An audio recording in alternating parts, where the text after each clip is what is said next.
রমজানের পরে নফল রোজার জন্য সবচেয়ে শ্রেষ্ঠ মাস হলো এই শাবান মাস। সবচেয়ে আদর্শ মাস, নফল রোজার আদর্শ মাস, নফল রোজার শ্রেষ্ঠ মাস হলো কোন মাস? এই শাবান মাস। যদিও আরেকটি হাদিস পাওয়া যায়, যে হাদিসটি বর্ণিত হয়েছে নবী করিম সাল্লাল্লাহু আলাইহি সাল্লাম থেকে। সে হাদিস থেকে জানা যায় যে নফল রোজার ব্যাপারে নবী সাল্লাল্লাহু আলাইহি সাল্লাম বলেছেন, আফদালুস সিয়ামি বা'দা রমাদান শাহরুল্লাহিল মুহাররম। রমজানের পরে আল্লাহর কাছে সবচেয়ে উত্তম যে মাসের রোজা, যে মাসের সিয়াম, সেটা হলো মুহররম মাসের সিয়াম। কোন মাসের সিয়াম? মুহররম মাসের সিয়াম। এই মাসের সিয়ামটা আল্লাহর কাছে রমজানের পরে সবচাইতে শ্রেষ্ঠ এবং মর্যাদাপূর্ণ। মুহতারাম হাজরিন, এই জন্য মুহাদ্দিসিনে কেরাম এই দুই হাদিসের মধ্যে সমন্বয় দিয়ে বলেছেন যে এক হাদিস থেকে বোঝা যায় বা অনেকগুলো হাদিস থেকে বোঝা যায় শাবান মাসটা হলো নফল রোজার জন্য আদর্শ মাস। আবার অন্য হাদিস থেকে বোঝা যায় মুহররম মাস হলো রমজানের পরে নফল রোজার জন্য আদর্শ মাস। তাহলে কোনটা সঠিক? এর উত্তর হলো যে রমজানের পরে মুহররম মাসটা সবচাইতে উত্তম হলেও নবী করিম সাল্লাল্লাহু আলাইহি সাল্লাম শাবান মাসে নফল রোজা বেশি রাখার তৌফিক পেয়েছেন। এটা তৃতীয় গুরুত্বপূর্ণ নফল রোজা বা রোজার মাস। রমজান হলো ফার্স্ট, দ্বিতীয় হলো মুহররম, এরপরে হলো শাবান। এটা হলো ফজিলতের ধারাবাহিকতা, মর্যাদার ধারাবাহিকতা। বাকি নবী করিম সাল্লাল্লাহু আলাইহি সাল্লাম এই মাসে বেশি রেখেছেন, মুহররমে রাখেননি। কেন? কারণ মুহররমের রোজার ফজিলতের কথা ওহীর মাধ্যমে তিনি জেনেছেন, কিন্তু সেটা আমল করার আগেই আল্লাহ তাআলা তাকে হয়তো দুনিয়া থেকে নিয়ে গেছেন।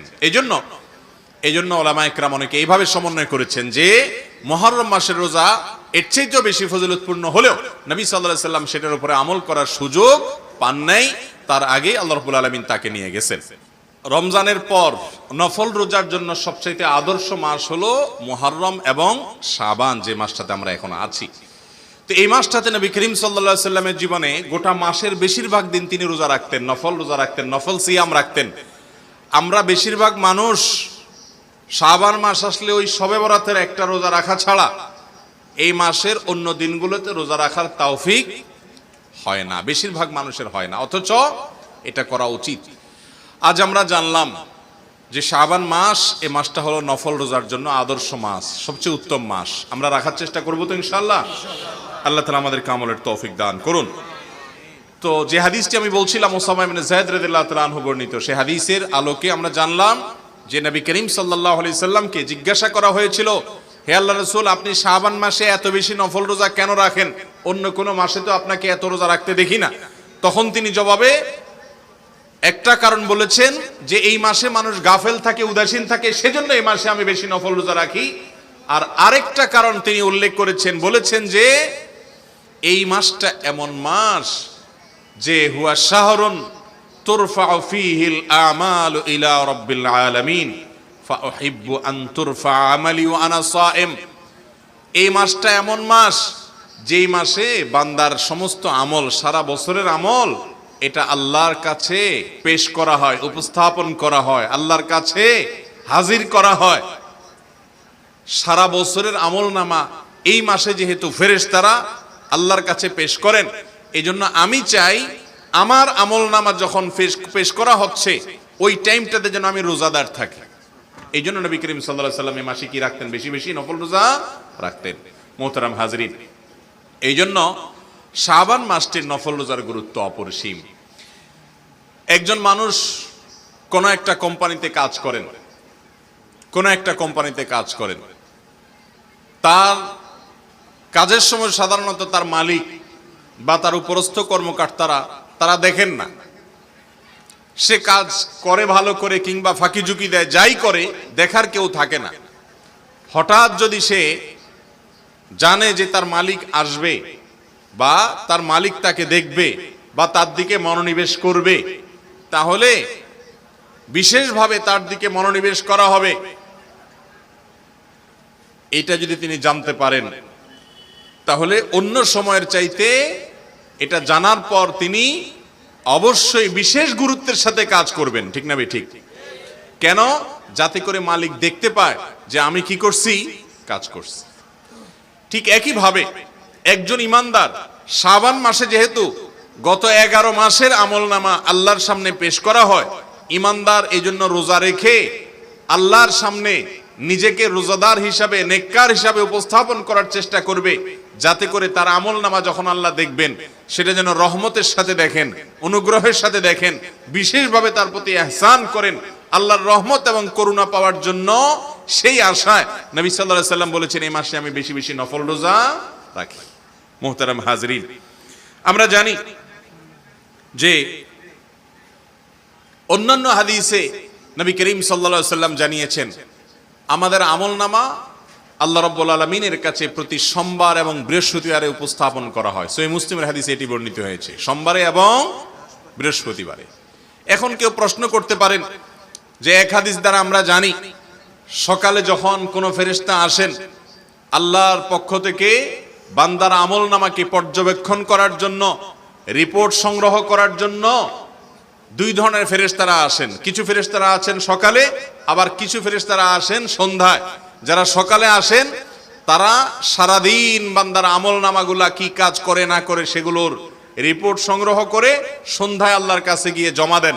আবার সন্ধ্যায় যে ফেরেশতারা আসেন তারা সারা রাত বান্দা কি করে না করে, ভালো মন্দ সমস্ত কাজের পুঙ্খানুপুঙ্খ, এদিকে তো দুইজন ফেরেশতা লিখতেই আছে, আবার কেরামান কাতিবিনের পাশাপাশি এই আসমান থেকে আসা ফেরেশতারা তাদের মতো করে ওই বাহিনী আলাদা করে রিপোর্ট করে সারা রাত থেকে রাত শেষে সকালবেলা গিয়ে রাতের রিপোর্ট জমা দেয়। এখন প্রশ্ন হলো, তাহলে হাদিস থেকে বোঝা যায় বান্দার আমল নামা, আমলের রিপোর্ট আল্লাহর কাছে প্রতিদিনেরটা প্রতিদিন জমা হয়, সকালেরটা সারা দিনেরটা সন্ধ্যায় এবং সারা রাতেরটা সকালে ফেরেশতারা গিয়া জমা দেয়। আবার আরেক হাদিস থেকে আমরা জানলাম সোমবার এবং বৃহস্পতিবারে পুরা সপ্তাহে দুইবার বান্দার আমল নামা আল্লাহর কাছে পেশ করা হয়। আবার এই হাদিস নাসাইর এই হাদিস থেকে আমরা জানলাম যে বান্দার আমল নামা পেশ করা হয় শাবান মাসে। তাহলে আসলে কোনটা সত্য? এক এক হাদিসে এক এক রকম কেন?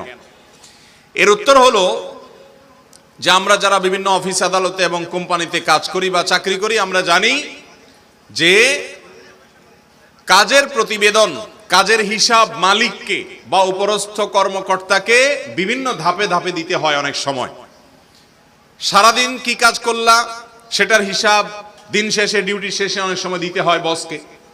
আবার গত এক সপ্তাহে কি করলা সেটার হিসাব সপ্তাহের শেষে দিতে হয় অনেক সময়। গোটা মাসে কি করলা সেটার হিসাব মাস শেষে দাও, সেটা তলব করা হয়।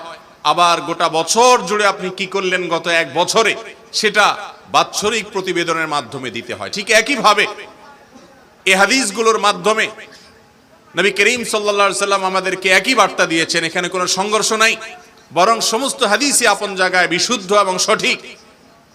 যে হাদিসে সকাল সন্ধ্যা রিপোর্টের কথা বলা আছে সেখানে দিনের রিপোর্ট দিনে দেওয়ার কথা বলা হয়েছে।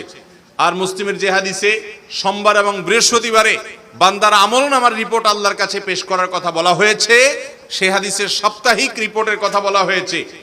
আর এই যে হাদিসে আমরা জানলাম সারা বছরের আমল নামা বান্দার আল্লাহর কাছে পেশ করা হয় শাবান মাসে, এই হাদিসে বান্দার বাৎসরিক রিপোর্ট ফেরেশতারা আল্লাহর সামনে জমা দেন সেই কথা বলা হয়েছে।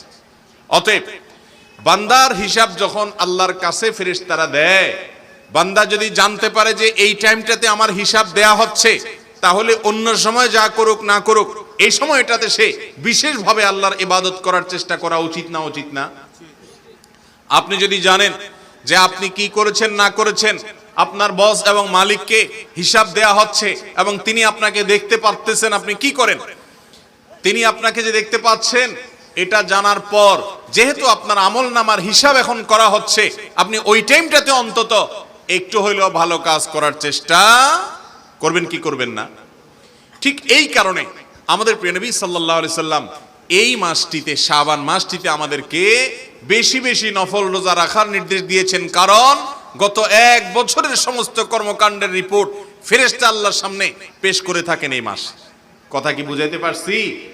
অতএব শাবান মাসে নফল রোজা রাখার চেষ্টা করতে হবে। আল্লাহ তাআলা আমাদের সবাইকে আমল করার তৌফিক দান করুন। সবাই চেষ্টা করব তো ইনশাআল্লাহ। জীবনে যারা একবারও করেন নাই, এখন থেকে শুরু করেন। আমি ব্যক্তিগতভাবে আলহামদুলিল্লাহ প্রত্যেক শাবানে এই বিষয়ে মানুষকে স্মরণ করাই এবং সেই স্মরণ করাতে গিয়ে নিজেরও স্মরণ হয়, চেষ্টা করি আমলের। আপনাদেরকে নসিহত করছি যে শাবান মাসে কিছু না কিছু 2-4টা হলেও নফল রোজা রাখার চেষ্টা করবেন। করবেন তো ইনশাআল্লাহ সবাই? নবী করিম সাল্লাল্লাহু আলাইহি সাল্লাম যে মাসে সবচেয়ে বেশি নফল রোজা রাখতেন, এই মাসের শেষের কয়টা দিন বাদে বাকি পুরো মাসই প্রায় রোজা রাখতেন। এত গুরুত্ব তিনি দিয়েছেন।